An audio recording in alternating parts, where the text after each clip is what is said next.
Helping you find great things to see and do in the Greater Blue Mountains, this is the Ask Ros Blue Mountains podcast.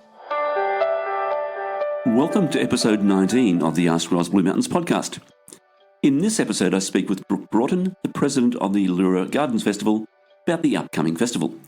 I started by asking Brooke, after 55 years of the festival, what do you put its success down to? I think it is that people really like coming to see gardens, and particularly the cool climate gardens, and particularly coming up from the city. That's something they don't have down there, of course.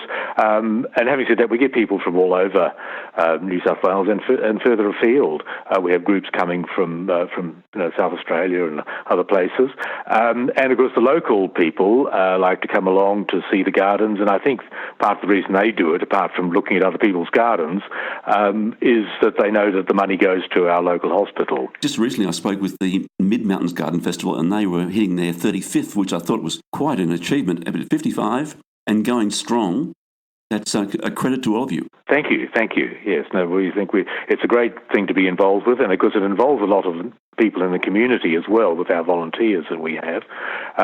So it's very much a community event from that perspective. Yes, I noticed that with 10 gardens opening, you're going to have about 400 volunteers. Yeah, we have about 400 volunteers on our books, Graham, and we don't use them all every year, and some of them, of course, do multiple shifts during the festival, so it's quite good. We have to have people, of course, at each of the garden gates, apart from a couple where the two sort of hotel gardens, they call them, which is sort of free entry. So we have people on the garden gates, people roving around the gardens, people selling tickets at our ticket office in the mall, looking after plant sales and all those sorts of things. So it does involve an awful lot of people. It does. Now, it's being held over 6 days, and you've called it here 2 long weekends.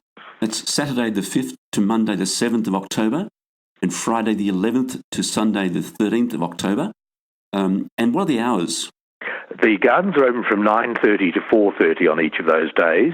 And yes, so that we have the first one is the official long weekend, of course, the Labor Day long weekend. And the second one, that's our declared long weekend, which is the Friday to Sunday.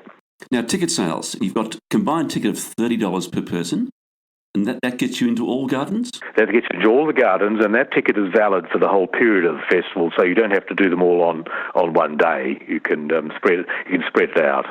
Oh, right, that's a good idea. And the single ticket is $8 per person, and children under 16 are free. That's correct, yes, the $8, that's for the individual garden. So if you only want to go and see a couple of gardens, and this, that's quite attractive to locals, of course, who may have seen other gardens and want to see the new ones or revisit a couple.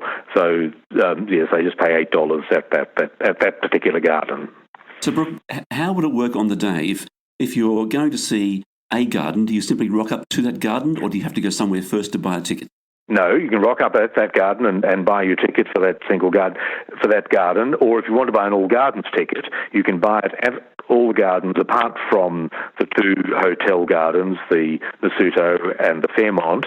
We also sell tickets at a little ticket office we have at the top end of the mall in Leura, just near the railway station, and also we have our festival headquarters in Fitzroy Street, outside the Leura Fairways Retirement Village. Ah, yes.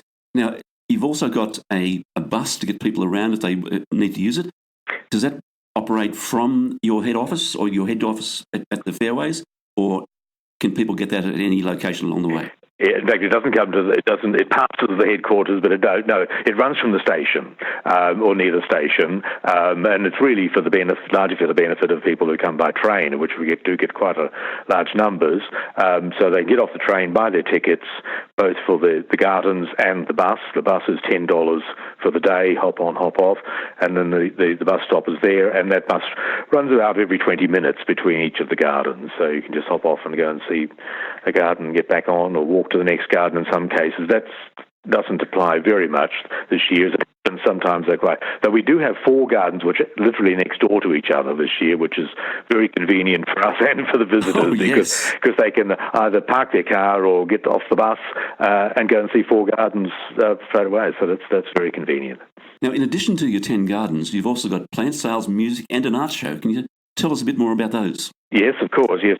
Now, the plant sales, and that's quite an important part of our festival, and we have quite a range of plants available there for sale, some bit of garden art and other things like that. And so they're a range of things. Some of them are cool climate, some of them are other things as well. So if you want to come and get a souvenir of the festival, it's a good place to go. And our plant sales are in Watkins Road, which is in fact not far from the Nasuto resort, which is in Fitzroy Street. So the bus stop nearest that is the one at the Nasuto.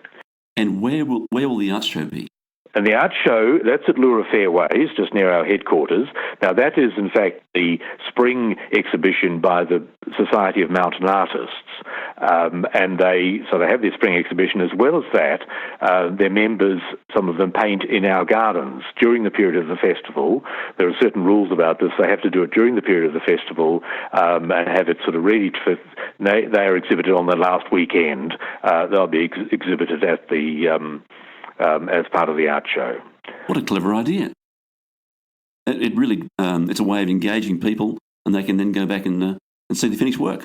That's right, yes, indeed, yes. Now, how about the music? Now, the music is each day at 1 o'clock at the Nasuto Leura Gardens, which is probably more familiar to people as the Waldorf, because it's only just recently changed its name. So that's at 1 o'clock each day during the fest, each of the 6 days. There are different groups each day. There is no charge for entry to that garden, as I've already mentioned, but we do ask for a donation to listen to the music. The other thing, you can have some lunch while you're there. The cafe at the resort is open, so it's quite a good way to have a little break in your looking around the gardens. I reckon. Sounds like a good idea. A personal question here, Brooke. Are you a bit of a keen gardener yourself?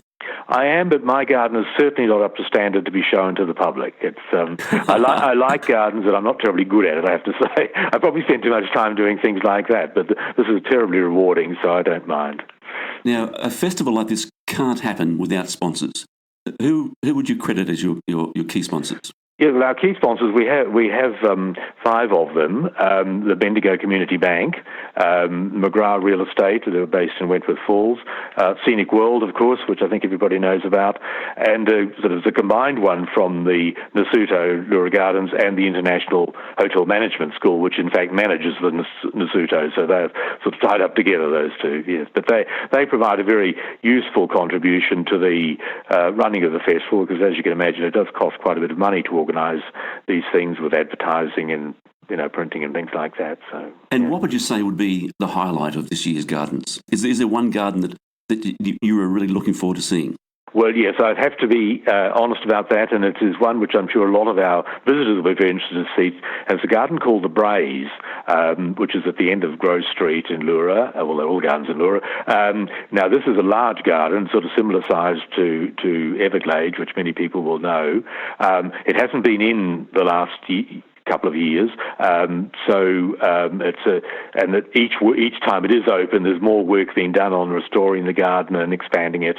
So it's a wonderful garden, and we saved for people to allow at least 45 minutes to get around that garden, because it is quite extensive.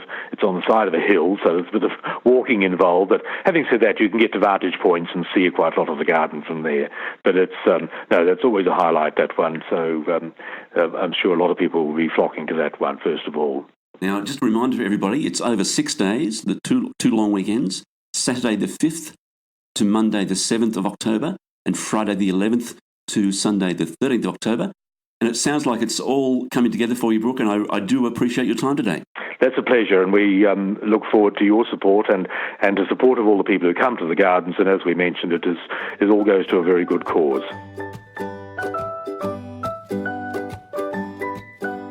Well, that's it for episode 19. Be sure to check out the Ask Ros website, askros.com.au, and our Facebook page, Ask Ros Blue Mountains. Thanks for listening.